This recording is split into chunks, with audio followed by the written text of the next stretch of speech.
warahmatullahi wabarakatuh. Halo teman-teman kelas 5. Perkenalkan, nama saya Nafisa Azemko dari Prodi PGMID dengan NIM 252061138. Di sini kita akan mempelajari materi tentang sistem peredaran darah manusia. Yuk simak materi berikut ini. Sebelum mempelajari materi hari ini, kita harus mengetahui capaian dan tujuan pembelajarannya terlebih dahulu. Berikut ini capaian dan tujuan pembelajaran pada materi sistem peredaran darah manusia. Teman-teman kelas 5, pernahkah kalian melihat paman kurir mengantarkan paket ke rumah-rumah? Paman kurir harus mengantar paket dengan tepat waktu agar barangnya bisa segera digunakan. Nah, di dalam tubuh kita ternyata juga ada sistem transportasi yang bekerja setiap detik tanpa henti, bernama sistem peredaran darah. Tugasnya mirip paman kurir, yaitu mengantarkan oksigen dan sari makanan ke seluruh tubuh, serta mengangkut sisa sampah untuk dibuang. Mari kita lakukan eksperimen mandiri. Bayangkan kalian baru saja berlari kencang di lapangan seperti gambar di layar.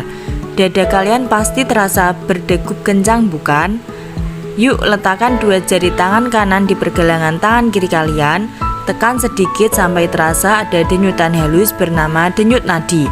Sekarang, mari kita hitung bersama seberapa banyak denyutan nadi kalian dalam waktu 10 detik. Bersiap, mulai. 1, 2, 3, 4, 5, 6, 7, 8, 9, 10. Stop. Nah, sekarang kalian sudah tahu kan gimana rasanya? Sekarang yuk kita bahas. Kita bedah utamanya, yaitu jantung. Ukurannya hanya sekepalan tanganmu dan terletak di rongga dada sebelah kiri. Jantung kita memiliki 4 ruangan unik. 2 ruangan di bagian atas dinamakan serambi kanan dan yang bertugas menerima darah. Sedangkan 2 ruangan di bawah dinamakan bilik kanan dan bilik kiri yang bertugas memompa darah keluar jantung. Otot bilik kiri adalah yang paling tebal karena harus memompa darah ke seluruh tubuh yang jaraknya jauh. Dan rayanya, pembuluh darah dibagi 2, pembuluh nadi atau arteri untuk jalan keluar dari jantung, vena untuk jalan pulang kembali ke jantung. Di dalam pipa ini mengalirlah cairan darah yang berisi jutaan pasukan sel darah merah. Merekalah asli kita yang mengikat oksigen lalu mengantarkannya ke seluruh sel tubuh agar kita memiliki energi. Sekarang saya ada pertanyaan. Mengapa ruangan jantung atau sering disebut serambi memiliki dinding lebih tipis dibandingkan ruangan bagian bawah? Ya, karena serambi hanya bertugas menerima darah yang masuk ke jantung, sedangkan bilik harus memompa darah keluar dari jantung menuju perjalanan yang jauh, sehingga membutuhkan otot yang jauh lebih tebal dan kuat. Manusia memiliki peredaran darah ganda karena darah melewati jantung 2 kali. Jalur pertama adalah peredaran darah kecil. Perjalanan dimulai dari bilik kanan jantung, tempat berkumpulnya darah kotor yang penuh karbon dioksida. Jantung memompa darah kotor ini ke paru-paru. Di dalam paru-paru, karbon dioksida dibuang melalui napas dan darah mengambil oksigen segar yang baru kita hirup. Darah yang sudah bersih ini kemudian pulang menuju serambi kiri jantung. Setelah darah bersih berkumpul, petualangan kedua dimulai, yaitu peredaran darah besar. Bilik kiri yang kuat akan memompa darah bersih kaya oksigen ini keluar menuju seluruh tubuh, dari kepala hingga ujung kaki.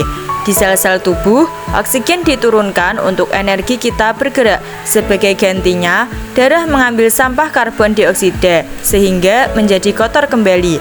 Darah kotor ini lalu mengalir, naik dan masuk lagi ke jantung di ruangan serambi kanan. Luar biasa sekali ya kerja keras sistem peredaran darah di tubuh kita. Oleh karena itu, kita harus merawatnya dengan baik. Caranya mudah. Rajinlah berolahraga agar otot jantung kuat. Yang kedua, makan makanan yang bergizi dan seimbang, serta istirahat yang cukup agar organ tubuh kita punya waktu untuk memulihkan energi. Saatnya kuis.